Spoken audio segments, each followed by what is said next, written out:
Super lightweight undefeated prospect Ernesto Tito Mercado. Kumpiyansa sa sarili na siya ang pinakamahusay na prospect sa kasalukuyan at handa niya itong patunayan sa kanyang paparating na laban sa November 11 kontra sa boksingerong tinuturing isa sa mga pinakamalakas sumuntok sa lightweight division.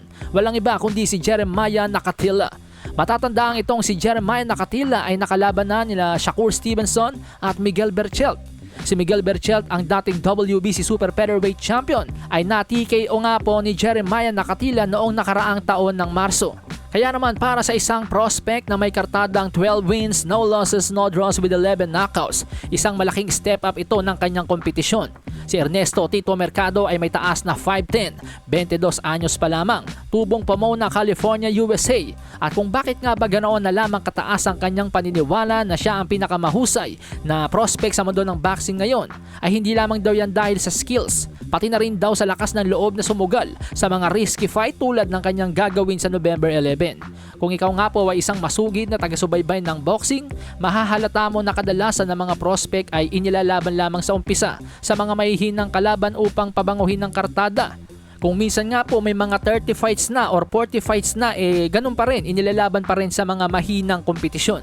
Pero ibahin natin itong si Tito Mercado na sa edad 22 anyos pa lamang ay handa ng isugal ang kanyang undefeated record sa mga mapanganib na katunggali. Wika nga ni Tito Mercado, I am focused on fighting the big names. I'm ready to take whatever route I need to take to become a world champion. Most definitely, I am boxing's best kept secret. I kinda like it that way. When I get my world title shot, they will underestimate me. It's going to be great to surprise everybody.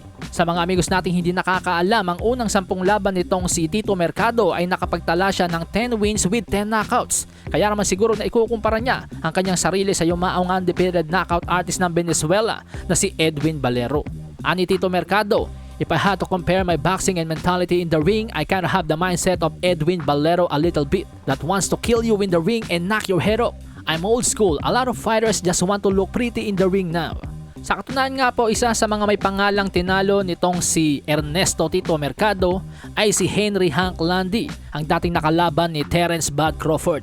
Ito nga pong si Henry Landy ay tinalo noong 2016 ni Terence Crawford sa pamamagitan ng 5th round TKO. Samantalang kay Ernesto Tito Mercado ay isang round nga lang po ang itinagal nitong si Henry Hank Landy. Tara mga amigos, balikan natin ang naging laban ni Ernesto Tito Mercado kontra kay Henry Hank Landy.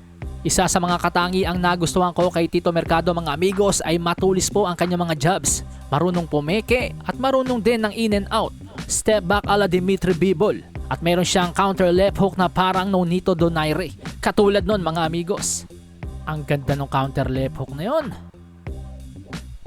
Tinatambol din ito ang bodega ng kanyang mga nakakalaban kaya mapipilitan ka sumalag, akyat, baba. At kapag ikay tumumba, dyan na nga po lumalabas ang kanyang pagiging Edwin Valero na animoy isang pating sa dagat na nakakita ng kulay pula.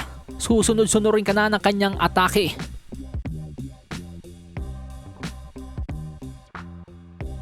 So ano po sa palagay nyo mga amigos, si Ernesto Tito Mercado na kaya ang makabagong Edwin Valero?